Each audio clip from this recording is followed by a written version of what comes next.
खेमराज ओझा, मेरो उपाधि राष्ट्रिय पण्डित व्यासाचार्य परवर। यो विशिष्टम हिन्दू सनातन धर्मको उच्च कर्म हो।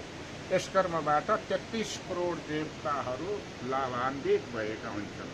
यस कर्मलाई माथिल्लो कर्म र उच्चतम कर्म भनिन्छ। यसको नाम हो कोटि हवन। कोटि मने करोड, करोड आहुतिको रूपमा 33 कोटि देवतालाई हैन एउटा पूज्य गरेर सञ्चालन गरिएको कर्म संस्कारलाई कोटि होम भनिन्छ। त्यो कोटि होम यहाँ चाहिँ नै आयोजना भएको छ। यो धाम भनेको उच्चतम धाम हो। यो गोकुलेश्वर गोकुलको नै आत्मा जस्तो लागन्छ। गोकुल र गोकुलेश्वरमा कुनै फरक छैन। यहाँ पनि त्यही प्रकारको गौपालन भएको छ। गौचर सुरुको अवस्थामा रहेछ। यहाँ दूर दूरका मानिसहरू गाई लिएर यहाँ चराउँदा रहेछन्। यहाँ पानी घाट पनि यही रहेछ।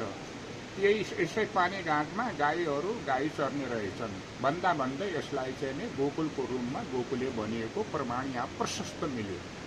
यसकारणले यसमा धेरै माइजीहरूको दिवंगत भएको छ और कुटी बनाएर बस्ने कार्यक्रम पनि चल्दै गएको रहेछ। 12वटा माइजीहरू यहाँ दिवंगत भएको देखियो। धेरै महन्तहरू भएर साधुहरू पनि यो ठाउँमा दिवंगत भएको देखियो। यसमा 11वटा मन्दिर छन्। विशिष्ट तहका राम्रा राम्रा खाले मन्दिरहरू पनि छन्। यसमा ठुलो शक्ति रहेको छ। पाखान शक्तिले यो वरिपरि घेरिएको छ। नजिकमा हेर्नुहोस् न, यस्तो चौलानी नदी छ। यो चर्मण्य नदी हो। यो नदीको प्रवाहले गर्दा यहाँ यो शोभा यति सुन्दर भइरहेको छ। यो गोकुले धाम एक विशिष्ट धाम, सुदूरपश्चिमको प्रमुख धाम जस्तो लागेको छ। त्यसकारणले यसमा कोटि होम होस् भन्ने हाम्रो धारणा थियो। यो कोटि होम चाहिँ सुन्दर किसिमले अगाडि बढिरहेको छ। त्यसमा विशिष्ट कर्महरू भइरहेका छन्। सारा मानिसहरूको उपस्थिति भइरहेको छ। यसमा उहाँले भनिहाल्नुभयो, हाम्रो पुजारीज्यू किशोर विष्टज्यूले नै भनिहाल्नुभयो यसको कार्यक्रम अनुसार यसमा धेरै कुराहरू चलिरहेका छन्। जस्तै 5 कुण्डल 8 किलोको त्रिशूल स्थापना हुँदै गएको छ। 1 करोड 1 लाख बत्ती प्रज्वलन भइरहेको छ। त्यसपछि 5वटा शिवलिङ्गहरू यहाँ स्थापना हुँदै गएका छन्।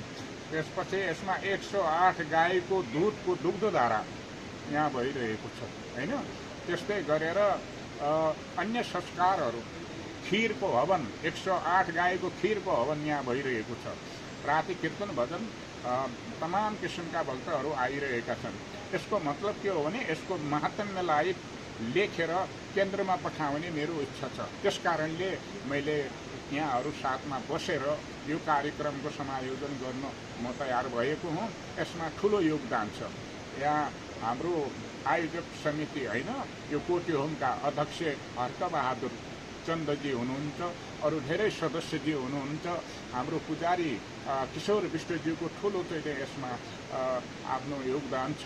उहाँ रात दिन खटिनु भएको छ। अरू धेरै खटिनु भएको छ। पण्डितहरू प्रशस्त छन् यहाँ हैन। सबै शास्त्री तहका पण्डितहरू आएर हवन गरिरहेका छन्। शिक्षित छन् सबै। भक्तजन अनमोल किसिमले यहाँ आफ्नो सहयोग गरिरहेका छन्। यस किसिमको विशेषता भएको हुनाले यसको प्रतिनिधित्व यहाँकै मालिकार्जुन देवताले गरेको जस्तो हामीलाई लाग्दछ हैन। त्यस्तै गरेर यहाँका पण्डाहरू, पुजारीजीहरू, सबै मालिकार्जुनका अन्य देवताका पुजारीहरू पनि यहाँ उपस्थित छन्।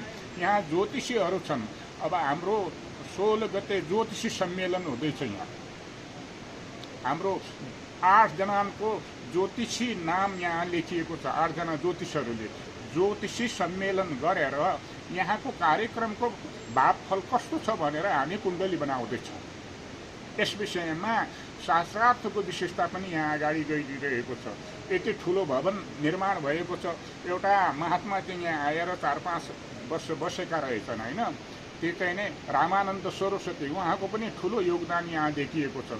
जस्तै भवन निर्माणमा, सिँढी निर्माणमा, मन्दिर निर्माणमा, अन्य तरिकाबाट पनि उहाँको योगदान सबै यहाँका मान्छे भन्दैछन् कि उहाँको ठुलो योगदान छ। यसरी अन्य भक्तहरूको पनि विशिष्ट यहाँ योगदान छ।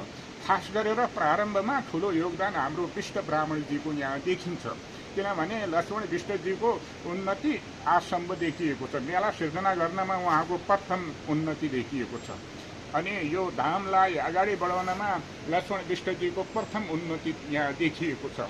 अन्य अन्य यहाँ जोशी ब्राह्मणहरू छन्, पन्त ब्राह्मणहरू छन्, अनि पाण्डे ब्राह्मणहरू छन्, लेखक ब्राह्मणहरू छन्, साउन जाति अनि हाम्रा छेत्रीहरू उहाँको ठुलो योगदान देखिएको छ। अनि त्यस्तै भण्डारीजीहरू अहिले हाम्रो गणेश भण्डारीजीकै त्यो 5 कुण्टल 8 किलोको त्रिशूल यहाँ स्थापना हुँदैछ, एक व्यक्तिको सहयोगद्वारा होइन। त्यस्तै किसिमले यहाँका जातिवातीहरू सबै समर्पित छन् यो ठाउँ जस्तो ठाउँ हाम्रो सुदूरपश्चिममा मैले देखिएन। मैले राष्ट्र भ्रमण गरेँ, 75 जिल्लामा पुगेँ, तर यो ठाउँ अनुपम देखियो। यहाँ तुरुन्त नदीको एउटा प्रवाहले यो ठाउँ गुन्जायमान भएको छ। यसै कारणले यो ठाउँको वर्णन गरेर एउटा किताब प्रकाशन गरेर कोट्यौँपछि हामी केन्द्रमा जानेछौँ। केन्द्रमा त्यो सबै यसको विषयवस्तु हामी त्यहाँ पठाउने अवस्थामा छौँ।